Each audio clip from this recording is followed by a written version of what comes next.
Hi Ultimate Gardeners, welcome back to the Ultimate Gardening channel. In today's exciting sprouting video, I'm going to be discussing with you guys about 5 tricks you need to learn when it comes to seed starting. So let's jump right into this video. So Ultimate Gardeners, coming at number 1 is pre-soaking your seeds. Pre-soaking your seeds allows your seeds to speed up their germination rate way quicker than if you just planted it out in the soil regularly without doing anything. Pre-soaking your seeds is the process in which you take your seed, put them in a little bit of water, you let them soak in that water for 1 to 2 hours, which that water softens their tougher shell and that speeds up the germination rate. One thing you want to pay attention of is how long you soak them for. Some seeds require less time, some seeds require more time. You don't want to exceed that time, or you don't want to take away the seeds in a little bit of time, because the thing is, if you under soak your seeds, is that tougher shell will not soften up and the speeding germination rate will not happen at all. And if you over soak your seeds, you will completely damage your seed and it will not be viable for usage at all unless you dry them out again and you start the process again, but that will be way harder. So you want to stay vigilant when it comes to soaking your seeds for the right amount of time. So you can search up how long should I soak fava beans, how long should I soak peas and such not, and then it will give you that proper amount of time you should soak your seeds for. Coming at number 2 is planting more than one seed in each seed starting cell. If you are that type of gardener that tends to start your seeds in seed starting trays, I would recommend planting more than one seed per cell, because this will guarantee that you would have at least one seedling per cell. So if one seed does not germinate, there's good chances that the other seed will germinate and you have a seedling per cell, which is great. If both seeds tend to germinate, you just have to thin one out and leave the healthier seedling in the cell and take care of it, and it will produce a healthy seedling for you, and then it will do whatever it is, whether it be a flowering seed or a vegetable seed.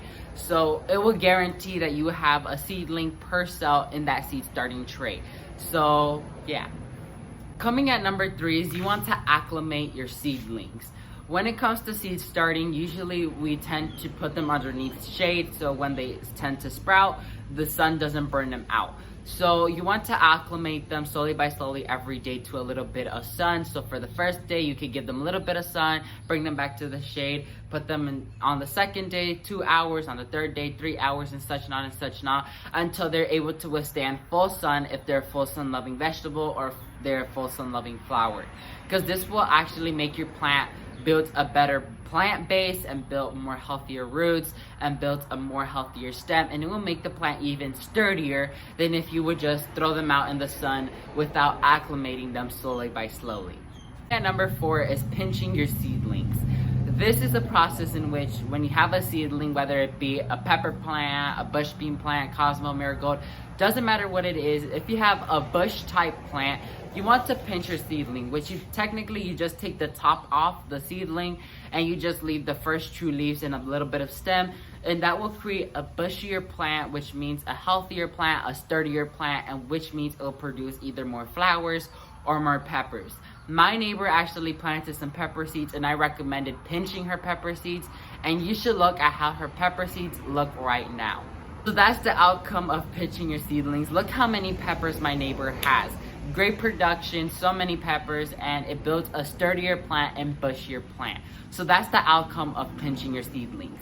So coming to our last and final trick, which is number 5, is when you direct sow your seedlings, I would recommend putting a fine layer of mulch down. You don't want barky mulch. You want, whether it be shredded paper, hay that doesn't tend to seed, or even grass clippings, because this will allow it to retain moisture and it will not allow you to be out there with the hose constantly watering your seedlings.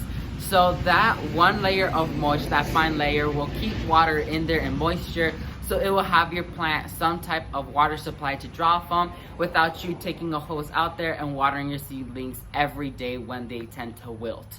So allowing to put a very fine mulch is very useful when it comes to direct sowing your seeds, because not only does it look pretty, but it also is very beneficial when it comes to keeping moisture in that soil. So that's gonna be it for this exciting sprouting video, you guys. Hopefully you found this video educational and informative, and hopefully by the end of these videos you'll be able to use these tricks into your own use, and your seedlings will come out faster germination rate, healthier plants, bushier plants, and the better, even more productive plants.